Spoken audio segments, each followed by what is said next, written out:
Chapter 3 વિષય ગણિત ધોરણ 9 બહુ નાનું ચેપ્ટર છે, શોર્ટમાં પતી જાય એમ છે. હવે આમાં ઉદાહરણ ત્રીજું શું કહેવા માંગે, મેં તમને આકૃતિ દોરી નાખી છે આખે. ઉદાહરણ 3 આ રીતે તમને આલેખ આપેલો છે. આ આલેખની અંદર તમારે યામ સમતલમાં બિંદુઓ 5 0 0 5 2 5 5 2 -3 -5 -3 -5 5 -3 અને 6 આને તમારે યામ સમતલની અંદર દર્શાવવાના છે. તો તમારે પહેલા આલેખ આપેલો હશે, આલેખની અંદર તમારે નોંધ કરવાની કે 1 સેન્ટીમીટર બરાબર 1 એકમ લેતા x અક્ષ ઉપર, y અક્ષ પર પણ 1 સેન્ટીમીટર બરાબર 1 એકમ લેતા આ રીતે ઘાટા લીટા આપેલા છે બધે. એવી રીતે આડા ઘાટા લીટા છે, બે ઘાટા લીટા વચ્ચે 5 ખાના હશે. આ વસ્તુ યાદ રાખવાની. આ રીતે હવે આપણે આલેખ ઉપર આ બિંદુ બધાનું નિરૂપણ કરશું. ફરી પાછી સૂચના આપી દઉં કે પહેલા x યામ અને પછી કયો હશે એનો y યામ. આ બિંદુ જે છે એને આપણે a નામ આપી દેશું, આને b આપી દેશું, આને c d e f g અને h. બહુ વ્યવસ્થિત આપણે આકૃતિની અંદર આલેખ આપણો આલેખ દોરાઈ ગયો છે. x અક્ષ દોરી લેશું, y અક્ષ દોરી લેશું, x ડેશ અહીં લખી નાખશું અને નીચે શું લખી નાખશું y ડેશ. વધુમાં વધુ x યામ ઉપર આપણે સંખ્યા 6 છે, ધન તો મેં 6 રાખી છે. ઋણ સંખ્યા કેટલી મોટા મોટી છે તો કે -3, ત્યાં સુધી આપણે જરૂર પડશે. y અક્ષ ઉપર તો કે ધન સંખ્યા 5 અને ઋણ સંખ્યા -5 સુધી જરૂર પડશે. એનાથી વધારે તમે લખો તો ચાલે અને ન લખો તો પણ ચાલે. પહેલા બિંદુ a એનો x યામ કેટલો છે તો કે 5, y યામ કેટલો છે 0. x યામ 5 અને y યામ 0. આની પહેલાના વિડિયોમાં મેં સમજૂતી આપી કે જે બિંદુનો y યામ 0 હોય એ બિંદુ x અક્ષ ઉપર આવે, એક ચરણમાં આવશે નહીં. જો આ બિંદુ અને આ બિંદુ બે અક્ષ ઉપર હશે, કોઈ પણ ચરણમાં આવશે નહીં. હું તમને એ પણ સમજાવતો જાય કે ક્યાં ચરણમાં છે અને ક્યાં અક્ષ ઉપર છે, એટલે તમને વિકલ્પો કે ખાલી જગ્યામાં પણ ખ્યાલ આવે. હવે આપણું પહેલું બિંદુ a મૂકીએ 5 અને 0. x યામ ધન 5 છે, y યામ કેટલો છે 0. તો અહીં આપણે બિંદુ મૂકી દેશું આપણું a અને બાજુમાં એના યામ મૂકી દઈએ. આપણે બિંદુ જ હું મૂકી દઉં કે a બિંદુ અહીં આવેલું હોય, બિંદુ a.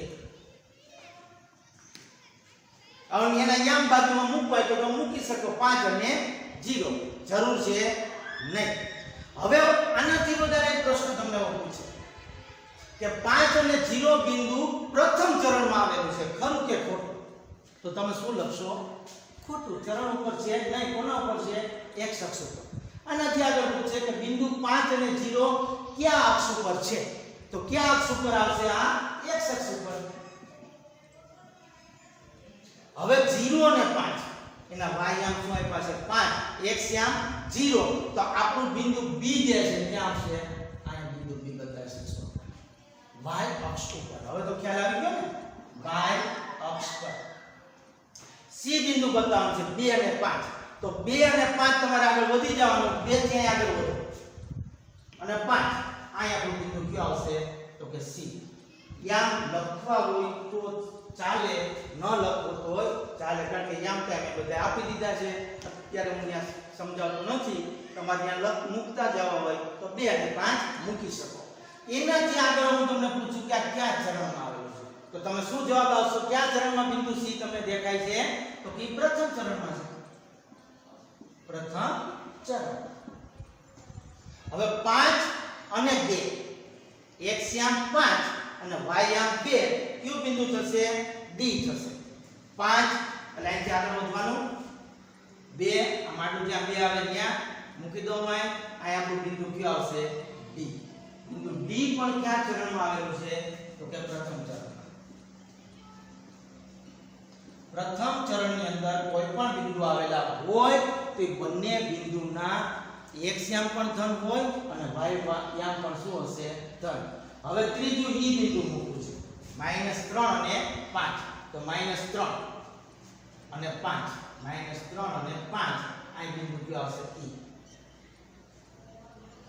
-3 અને 5 x યામ -3 y યામ 5 દેખાય કેટલામાં ચરણમાં છે તો કે ઈ બીજા ચરણમાં બીજા ચરણની અંદર કોઈ પણ બિંદુ આપેલું હોય તો એનો x યામ કેવો હશે ઋણ અને y યામ કેવો હશે ધન -3 અને -5 વિચારો -3 અને -5 ક્યું નામ આપ્યું છે આપણે f -3 અને -5 મુકાઈ ગયું કયા ચરણમાં આવેલું છે બંને યામ ઋણ છે તો ત્રીજા ચરણની અંદર પછી તમે ઝડપથી મૂકી શકો પ્રથમ ચરણમાં કોઈ પણ બિંદુ આવ્યા હોય તો એનો x યામ ધન અને y યામ ધન બીજા ચરણમાં કોઈ પણ બિંદુ આવેલા હોય તો એનો x યામ ઋણ અને y યામ ધન ત્રીજા ચરણમાં કોઈ પણ બિંદુ આવેલા હોય તો એનો x યામ ઋણ અને y યામ પણ ઋણ ચોથા ચરણમાં કોઈ પણ બિંદુ આવેલું હોય આનું વિરુદ્ધ થશે x યામ ધન અને y યામ કેવો થશે ઋણ હવે આ બિંદુ મૂકવું છે g x યામ 5 અને y યામ કેવો છે -3 5 અને -3 તો 5 અને જ્યાં ચારી લીટી હશે ત્યાં -3 અહીં g આવેલું છે દેખાઈ શકે છે કે કેટલામાં ચરણમાં છે તો કે ચોથા ચરણ ચોથા ચરણ હવે h બિંદુ 6 અને 1 તો 6 અને 1 ફટાફટ હવે તમે મૂકી શકશો h બિંદુ કયા ચરણમાં આવેલું છે તો કે પ્રથમ ચરણમાં કોઈ પણ દાખલા હોય આવા તમે જાતે તમારી રીતે બનાવી શકશો હવે એક ઉદાહરણ ચોથું આપ્યું છે ચોથું ઉદાહરણ આપણે ભણશું ઉદાહરણ 4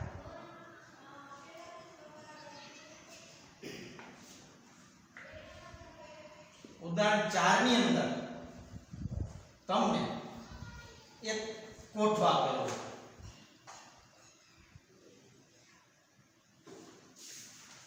અને એના આધારે બિંદુને દર્શાવવાના છે આવી રીતે x અને નીચે y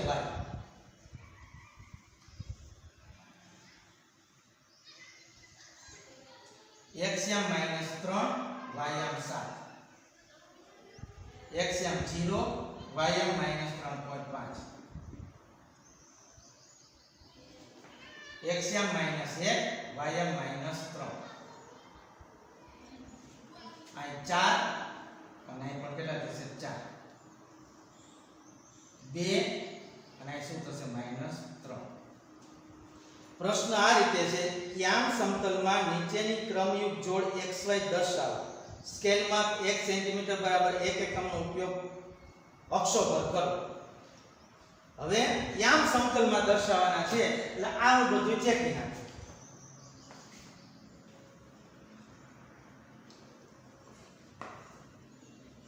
આલેખ આખો દોરાઈ ગયો આપણો આલેખ પેપરની અંદર હવે હું આખી જોડ તમને લખી દઉં એટલે ખ્યાલ આવશે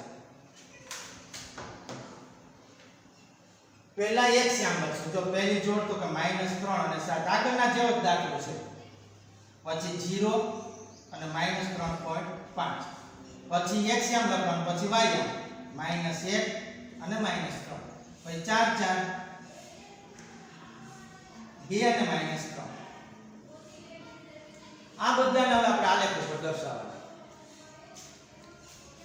હવે જો કહીએ કે -3 અને 7 ક્યાં જશું -3 આ છે અને 7 સુધી ઉપર જાવ જોશે એટલે ઉપર હું લંબાવી દઉં 5 પછી અહીં 6 અને અહીં શું આવી જશે 7 અને y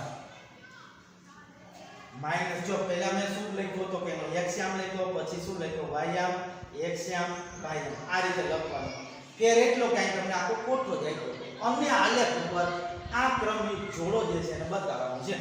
તો -3 અને 7 ક્યાં જશે? -3 x આમ ઉપર વયા જાવ અને 7 એટલે અહીં આવશે. તમને ખબર જ પડી ગઈ આ બિંદુ કયા ચરણમાં હશે? તો કે આપણા બીજા ચરણની અંદર અહીંના યામ લખી નાખીએ -3 અને 7 મુકાઈ ગયો. ત્યાર પછી 0 અને -3.5. હવે તમને ખબર પડી જશે ક્યાં હશે 0 અને -3.5. x યામમાં કેટલો છે? 0 છે. x યામ 0 છે તો કયા અક્ષ ઉપર હોય? y અક્ષ ઉપર હોય. પણ 3.5 એટલે 3 અને 4 ની વચ્ચે કેવા ઋણ? તો અહીં આપણું બિંદુ આવશે. અહીં આવે ત્યાં લખશું આપણે 0 અને -3.5 ક્યાં આવેલું છે? y અક્ષ ઉપર આવેલું હોય. દર્શાવી દીધું આપણે y અક્ષ ઉપર. -3 અને -3.5 ની વચ્ચે તમારી ટપકું થાય. 5 ખાના હોય વચ્ચે એટલે પહેલા 2 ખાના છોડી ત્રીજું ખાનું જે હોય એમાં વચ્ચે ટપકું થશે.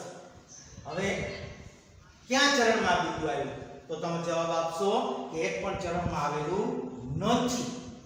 એનાથી આગળ હું પૂછું ક્યાં અક્ષ ઉપર આવ્યું? તો તમે જવાબ આપશો ક્યાં અક્ષ ઉપર આવેલું છે? તો કે આ y અક્ષ ઉપર આવેલું છે. હવે -1 અને -3 -1 અને -3 -1 અને -3 અહીં આવેલું છે.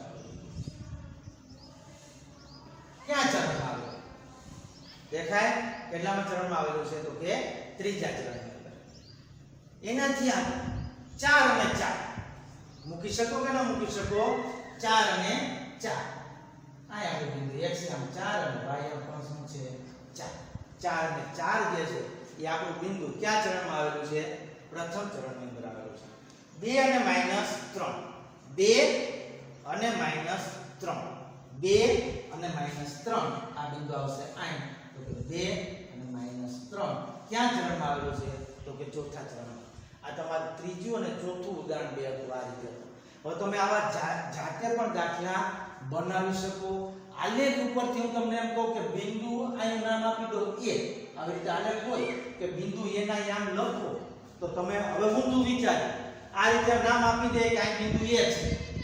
બરોબર? આપણને આલેખની અંદર બિંદુ a, બિંદુ b, પછી આ બિંદુનું નામ આપણે c, આ બિંદુનું નામ આપી દેશું આપણે d અને આ બિંદુનું નામ આપી દેશું a. a b c d અને e.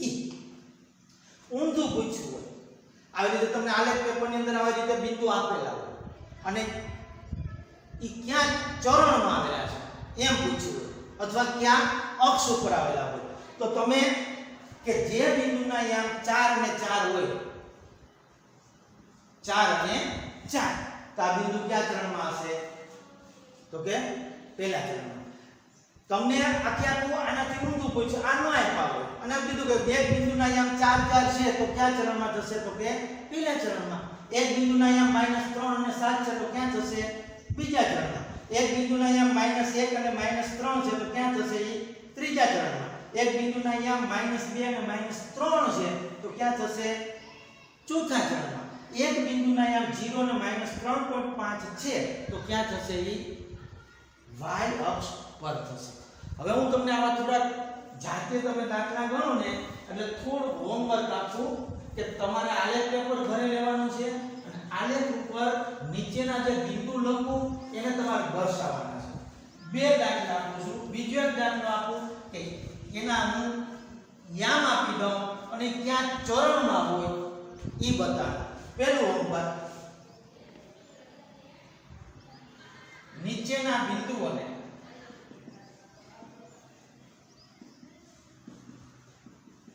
આલેખ પેપર પર દર્શાવો. બિંદુ A -3 -5, બિંદુ B 0 -6, C -1 અને 0, D 0 0. વિચારજો ક્યાં આવશે? જ્યાં બંને આપણા અક્ષો ભેગા થાય છે એ ઉગમ બિંદુ આવશે. ત્યાં તમારે D મૂકી દેવાનું. બરોબર? એનું નામ હું O જ આપી દઉં એટલે તમને ખ્યાલ આવી જશે. પછી CO અને હવે D નામ આપો. 3 અને 4 ઈ આપો -1 અને 0. એટલા તમે બિંદુને આલેખ પેપર ઉપર દર્શાવશો એટલે આ ચેપ્ટર તમને ધોરણ ફાવી જશે. આના પછીના નેક્સ્ટ વિડિયોની અંદર આપણે ચેપ્ટર આગળ વધારશું.